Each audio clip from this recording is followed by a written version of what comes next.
Hello there, I'm Take.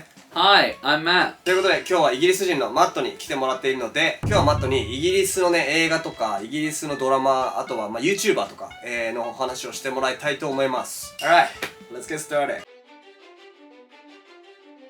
We definitely start with Harry Potter. Right? Of course. Yeah, of Harry course. Potter's got to be the first one. Yeah. Yeah, so everyone's watched Harry Potter, you know. It's the story of a boy who goes to school, he learns magic, lots of mysteries, fantasy. You know, there's a lot from that, and obviously it's all in British, so there's lots of British slang as well. Which is why we've made a lot of Harry Potter videos, Yep. so please check them out. What do you think? It's really difficult to understand? I think there are accents that are difficult to understand, of course. How about those three, like Harry, Hermione, Ron? Do they all have the same accent? I could not tell you what accents they are, but I think they are different slightly. They're different slightly. Yeah, you got to think the UK is made up of about 70 different major accents. 70? Each accent has slight differences and changes. So. Okay, but definitely Hagrid is the one who has the strongest accent in the movie. How about McGonagall sensei? I said sensei. McGonagall sensei. Well, for Professor McGonagall, Professor she's McGonagall. Scottish. Scottish? Yes. So there are many kinds of British accents. Yeah. Okay. What's next? So actually something I want to talk about, because it's coming out soon, is Doctor Who. Doctor Who. It is a sci-fi show. The main character is a person called the Doctor. They are a alien, and they travel in a 1960s police phone box. Or rather, it's a spaceship, but it looks like a 1960s police phone box. Okay. It's bigger on the inside. They travel through time and space. And they basically like help out whenever there's something bad happening. The main feature of the Doctor and the show itself is that it continues to evolve. When the character of the Doctor is dying, they regenerate, their body changes, they change the entire body and become someone new. So in this way, they've been able to continuously change the actor playing the Doctor. And so there has been over 15 different incarnations. Okay. That's the main premise of the show. I think it's very interesting. Every different version of the show is always different. Like when the Doctor is a different person, there's a different character, there's different accents. The story is always different. They kind of shift around different places. So sometimes it's set with the companion is from London, and so you hear a lot of London accents. The last companions were from Yorkshire, so you heard a lot of Yorkshire accents. You get a lot of different aspects of the UK from it. Cool. And then recently, it's been picked up by Disney Plus, so you can now watch it That's on great. Disney Plus in Japan. So the new Doctor is Shutigawa, who is in Sex Education, which we'll talk about later. Right now, this is a brand new start. The idea of the current showrunner has made it very clear that he wants new viewers to be able to jump in at this point, because there is 60 years of history to get through and there's too much to get through. So it is officially called Season 1. So I can start with that. You can start with that. Okay. Speaking of Shutigawa, let's move on to the next one, which is Sex Education. Nice. I love that show. So I think you've seen Sex Education yes, as all well. of it. It is very good. There's a lot of, again, accents are a big thing. But it's also very educational, as it says in the name, Sex Education. It's describing those kind of terms regarding sex. It's not for a younger viewer. I wouldn't recommend it for a younger viewer. It is very funny. Yeah, it is. But it's really important, you know, those terms. I'm not gonna say any words. But I mean, it's really important to learn those, because you can't learn those terms at school. Yeah. It's a great show, so yeah, you can just simply enjoy it. Yeah, exactly. Yeah. Yes. Alright, what next? So obviously we have the Sherlock Holmes movies, which is the ones with Robert Downey Jr. and Jude Law, which are great movies. Yeah, and also the actor is American, right? But his British accent was amazing. It was fine, yeah. I didn't think it was bad at all. And that's set during the classic Sherlock era in the Victorian era. Sherlock, the TV show, is a BBC TV show with Benedict Cumberbatch and Martin Freeman. Love it. That one is set in modern day, which means when you're watching that version, they use a lot more modern vocabulary and slang. They're kind of more up to date with the way that they are speaking. So I think both are a great way of getting into, and both are a very good way of seeing more of the UK and London specifically. You know, I heard they're making a new one. So they are making a Sherlock Holmes movie. I believe that's coming out sometime in the next 2 years. And then the TV show, I believe, is done.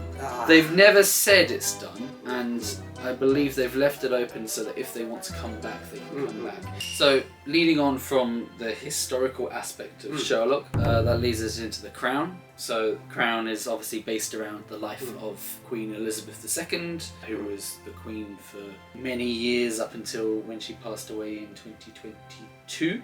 It is 6 seasons. I've only watched the first 2, but each season is set on a decade of her life. It is not 100% accurate as all drama things are, but it is very close to what did happen during that time frame. So if you're interested in the history of either the Queen or of the UK itself during those time periods, it's a good thing to watch to get that information. In terms of like English, I would say it is very upper class English. It has a very particular accent, as does the whole of the royal family, because that's the upbringing that they had, and it's what we call the Queen's English. I guess now we call the King's English, but I have no idea if they've changed the term or not. But that's the way that they talk, and it's very formal, very posh upbringing. Is it really different?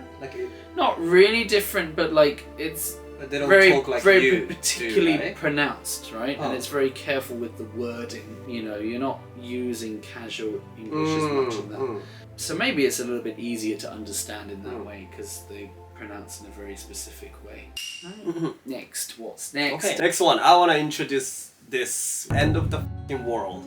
I just love it. Each episode has only 20 minutes or something. I think so, maybe less than 20 minutes. I like the craziness about it. It is very over the top, isn't it? The main character wanted to kill the girl in the first place, right? And then story.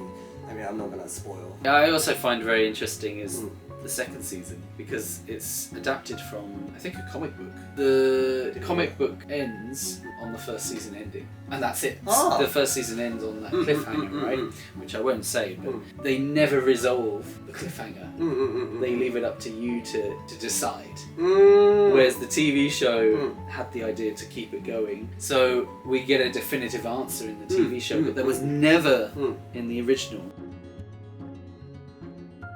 So, YouTubers. Now I know you know one YouTuber specifically that's from the UK and is also living in Japan. Abroad in Japan. Yes. So Abroad in Japan is a British YouTuber who came from the UK, moved to the north of Japan, I believe. And he started out as an ALT and then has moved on to his own career in making YouTube videos. Maybe it's not so England focused, it's very interesting to see a British perspective on Japan. Yeah, I mean, he talks about Japan, so easy for us to understand his English. Yeah, I know he does a lot of comedy stuff and that's great. I actually love his like documentary stuff. So he did a documentary about the Fukushima disaster, right? That one I found the most interesting. I know his comedy stuff is very good, he's very funny, but I think the documentary stuff is something that's underlooked. I just started watching his channel recently, so but he's been visiting a lot of like Japanese famous sightseeing places. Well, actually, when I first came to Japan, I watched a lot of his videos before I came, and that gave me a lot of inspiration as to like where to travel, where to go.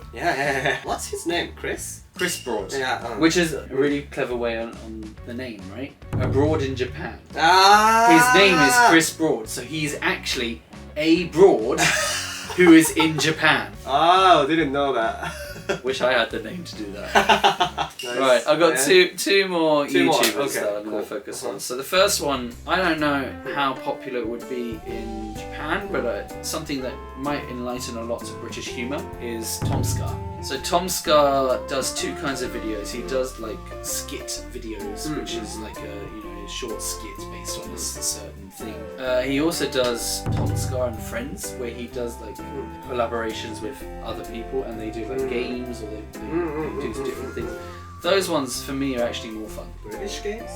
Not necessarily British games, although they do play a lot of games made by a British company, but it's usually got a lot of British themed stuff involved. So it might be a good way of investing in the British humour a bit more. And then the other YouTuber I want to talk about is Jay Foreman. So Jay Foreman is a YouTuber who does informative videos in a comedic style. So he has several types of videos and different playlists. I think the most popular at the moment is his Unfinished London videos, which is all about explaining London and how London has come to be, and explaining about like why we have incomplete roads or why they stop the train lines and stuff. He also does Map Men, which explains about maps and how maps came to be, like how certain maps are designed in certain ways. So that's very informative videos. He's also done one about politics in the UK. So I really like his videos. I think they're very interesting. And for me, the Unfinished London is very interesting, but that's because it's a lot of history about London. You can learn about like London Bridge, why we have 6 airports, London airports. 3 of them aren't even in London. What? But they're called London. Okay. But I find it fascinating. Sounds really educational. That's good. Alright, I hope you found something you are interested in watching. Don't forget to like, comment and subscribe. If you have something you've watched that we didn't mention in the video that's British, please leave a comment down below. See you later. Bye. Bye.